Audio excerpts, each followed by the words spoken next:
dit automne dit souvent grand ménage d'automne. Ça pourrait être un grand ménage de printemps, on pourrait être dans une autre saison et parler de la même chose. Mais là, j'ai envie de t'expliquer qu'est-ce que moi j'ai fait concrètement pour libérer mon espace de vie, mais aussi mon temps et mon énergie. Parce que faire un grand ménage, c'est pas juste de se débarrasser de trucs matériels, c'est pas juste de faire du ménage, de dépoussiérer puis de tasser les lits, les divans pour pouvoir nettoyer, c'est aussi de s'assurer qu'on revient vers ce qui est essentiel pour nous et qu'on libère du temps et de l'énergie pour ce qui compte le plus pour soi.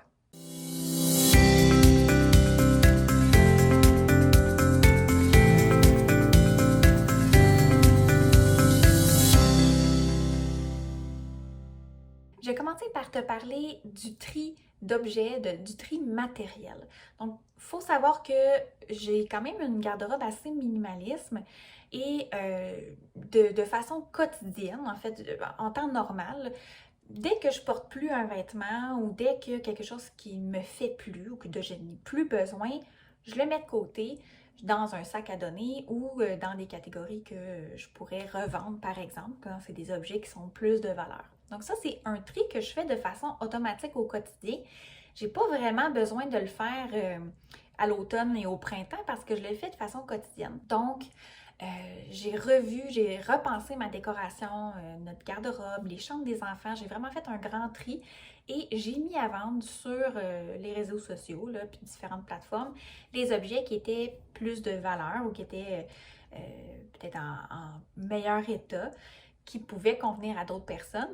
Puis en même temps, ben, j'ai fait aussi des sacs à donner pour le centre là, de dons là, de mon quartier. Tout ce tri matériel me permet de gagner non seulement un petit revenu supplémentaire en vendant des objets de valeur qui ne me servent plus, ben, ça me permet d'avoir un petit peu de sous pour me gâter ou pour remplir un projet d'épargne à court ou moyen terme, mais ça me permet également de gagner en temps parce que mon espace de vie me convient mieux, c'est plus clair, c'est plus sobre, c'est plus épuré et ça me permet d'avoir moins d'entretien à faire, moins de vêtements à laver, moins d'objets à dépoussiérer à toutes les semaines. Donc, ça me permet vraiment de gagner du temps pour moi. En parlant de matériel, j'ai également dû faire des choix. En fait, je me suis questionnée sur des objets de valeur que j'utilise très peu ou qui pourraient être remplacés par un autre objet que j'ai déjà à la maison. Je te donne un exemple, ma caméra pour enregistrer mes vidéos YouTube. Il faut savoir que moi, j'enregistre environ le contenu là, pour une vidéo par semaine, ce qui fait, oui, beaucoup de travail pour du contenu gratuit, mais en même temps, c'est pas comme si c'était mon métier principal, puis c'est pas comme si je gagnais vraiment de sous avec ça. C'est vraiment juste pour mon plaisir. Puis je me suis tellement équipée avec de l'équipement semi-professionnel, même parfois professionnel, ça m'a coûté des dizaines de milliers de dollars en équipement que dans le fond, c'est juste pour mon plaisir. Puis je me suis rendu compte que, tu sais, la plupart du temps, surtout quand je vais à l'extérieur, des vidéos de plein air ou peu importe, j'aimais juste avoir mon cellulaire avec moi parce que c'était beaucoup plus simple. Puis ça fait quand même des belles images, tu sais. Fait que j'ai décidé de vendre mon appareil, de vendre mes objectifs, de vendre mon micro, de vendre tous mes trucs parce que dans le fond, juste mon cellulaire, ça fait. Donc ça me fait beaucoup moins d'objets qui encombrent ma maison, moins d'objets à entretenir, mais je peux quand même continuer à produire du contenu pour le plaisir. Puis, c'est pas fait de façon professionnelle, c'est pas mon métier, ça me convient. Ça répond à mes valeurs puis à mes besoins. Donc, j'ai décidé de me simplifier la vie de ce côté-là. Puis ça m'a libérée beaucoup de me sentir moins coupable de ne pas utiliser à profit ou assez souvent, là, un objet, par exemple, pour qu'il soit rentabilisé, il faudrait que je l'utilise X nombre de fois ou qu'il me rapporte X nombre de revenus. J'aime pas ce concept-là, donc ça me permet de me libérer d'un sentiment de culpabilité, puis de libérer de l'espace en même temps. J'ai une SUP, une planche à pagaie, un stand-up paddleboard, je ne sais pas comment toi tu nommes ça. Et ben, en fait, je l'utilise très peu. Depuis 2 ans, là, je l'utilise presque plus. Je ne veux pas la vendre parce que je veux la conserver si jamais ça me tente d'aller en faire, mais en même temps, je trouve que ça prend un espace chez moi sans nécessairement rentabiliser cet espace-là parce que je l'utilise très peu. Alors, plutôt que de la vendre, j'ai décidé de la louer, de la mettre en location. Donc, ce que j'ai fait cet été, c'est que j'ai mis une petite annonce sur Facebook qui proposait ma planche en location avec tout le matériel nécessaire. Donc, j'ai eu plusieurs personnes qui sont parties avec ma planche, qui ont fait leurs activités, qui leur ont permis de pouvoir faire du plein air avec un bon équipement sans avoir besoin du stress financier de l'achat et de l'entretien de ça. Puis moi, ben, ça me permet de couvrir, je trouve, justement le coût de l'espace que ça prend chez moi, puis de l'entretien. Fait que c'est du gagnant-gagnant. Ma planche continue ses aventures, puis moi, ben, ça me permet d'avoir un petit revenu supplémentaire, très peu, mais qui me permet de justifier que je garde cet objet-là. J'ai profité de ce ménage d'automne minimaliste-là dans ma vie pour revoir mes objectifs financiers. Parce que, je vais être bien franche avec toi, les derniers mois ont été vraiment, vraiment très difficiles ici. Celle qui me... Je ne m'attarderai pas sur le sujet parce que c'est pas du tout le sujet de la vidéo, mais peut-être que certaines d'entre vous qui me suivez sur Facebook avaient vu passer. On a vécu un très grand drame familial. Et ça fait en sorte que, bien évidemment, mon énergie est complètement différente. Et ben, je me suis retrouvée dans un tourbillon qui était imprévu et très difficile à vivre d'un côté émotionnel.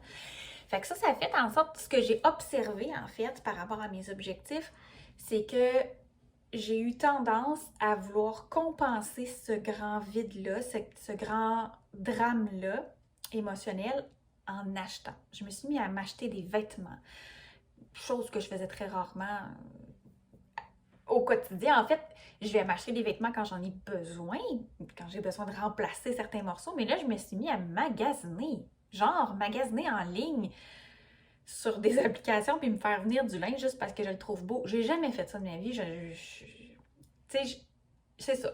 J'ai acheté beaucoup pour compenser un certain vide. C'est correct. Ça fait du bien. Mais là, je veux vraiment revenir à, mon Dieu, attends une minute, c'est quoi mes objectifs? Puis qu'est-ce que je peux faire concrètement pour rester alignée avec ça, tu sais? Fait que je me suis fait un petit plan. Évidemment que ça parle de mes objectifs financiers, mais vraiment des actions concrètes que je peux faire. Je me suis fait une petite liste. Moi, je suis bien visuelle puis créative. Donc, je me suis fait une petite liste là, des actions concrètes que je peux faire pour revenir à un équilibre budgétaire qui me ressemble plus, qui ressemble plus à ce que je veux puis à mes valeurs. Donc, qu'est-ce que je peux faire comme changement? Au niveau de l'alimentation aussi, parce que c'est toujours une catégorie de dépenses qui peut vite s'emballer. Donc, je me suis mis visuellement des trucs et aussi, là, j'ai réécrit mes objectifs financiers pour les avoir à portée de vue régulièrement parce que c'est le fun d'avoir des objectifs dans notre cœur, dans notre tête, mais si on ne les voit pas, si on n'est pas capable d'avoir quelque chose de concret puis de les toucher, ben ça redevient comme un nuage, tu sais. Fait que cette affiche-là, je l'ai constamment sur mon bureau. Ça me permet d'avoir un coup d'œil rapide, puis c'est toujours des supports visuels que j'adore utiliser. Je vais terminer cette capsule-là en te parlant des actions concrètes que j'ai faites pour revenir, en fait, pour faire un ménage dans mes finances. Je me suis concentrée sur mes paiements mensuels obligatoires, mes obligations financières pour me simplifier la vie le plus possible. J'ai fait la même chose, j'ai magasiné, en fait, avec une revue de Protégez-vous que j'ai trouvée à la bibliothèque municipale. Il y a un article complet sur comment magasiner ton meilleur forfait pour les télécommunications. Et ça a été comme un coup de poing dans le front. Je me suis dit, ben, ça fait longtemps que j'ai pas fait ça, là, et c'est bien de remagasiner. Donc, j'économise, je passe de 90$ par mois d'Internet à 50$ par mois d'Internet. Ça fait une énorme différence en bout de ligne, puis ça simplifie mes finances. Même chose pour mon forfait cellulaire, je pense comme de 88 par mois à 39 par mois pour la même chose, juste en changeant de compagnie. Je regarde ma petite liste, là. Les frais bancaires. Les frais bancaires, je suis cliente dans une banque et cliente dans une banque virtuelle qui est Tangerine, où j'ai tous mes comptes là, d'épargne. Là, je t'en ai déjà parlé dans d'autres vidéos. Puis la banque Tangerine, tu n'as aucun frais. Donc, ça ne me coûte jamais des frais pour mes transactions. Tandis que dans ma banque plus, je veux dire réelle, là, mais qui a une succursale, ben, ça me coûte 16 par mois de frais bancaires. Puis ça m'écoeure de payer 16 par mois pour utiliser tes services bancaires, tu sais, alors que chez Tangerine, tout est gratuit. Donc, je suis en train de faire mon transfert pour tout transférer dans ma banque Tangerine et fermer mon compte dans l'autre institution bancaire parce que c'est 16 par mois qui part pour rien. Alors que j'ai la possibilité de faire ça, tu sais. Dernier point, automatiser mon épargne et mes paiements. Donc, pour avoir le moins de perte de temps possible, parce qu'un ménage d'automne, là, ça pourrait être ménage de printemps aussi, là, ça ne sert pas juste à libérer de l'espace physique, ça sert aussi à libérer du temps. Puis en même temps, bien, ça m'oblige à épargner. Donc, je me paie en premier. Même chose pour mes investissements. Donc, ça part directement, telle date part directement vers le compte d'investissement. C'est une façon de s'assurer de réaliser nos objectifs parce qu'on se paie en premier. Puis ce qui reste, ben là, c'est ça, tu le dépenseras, fille, mais tu as payé tous tes comptes, tu t'es payé toi, ce qui reste, ça t'appartient. Dis-moi dans les commentaires de la vidéo si toi aussi tu prends du temps pour faire un grand ménage, que ce soit d'automne ou de printemps, et qu'est-ce que tu as l'habitude de trier au quotidien dans ta vie. Merci beaucoup d'avoir été là. On se revoit la semaine prochaine pour une autre vidéo. La lumière en moi illumine la lumière en toi. Namasté!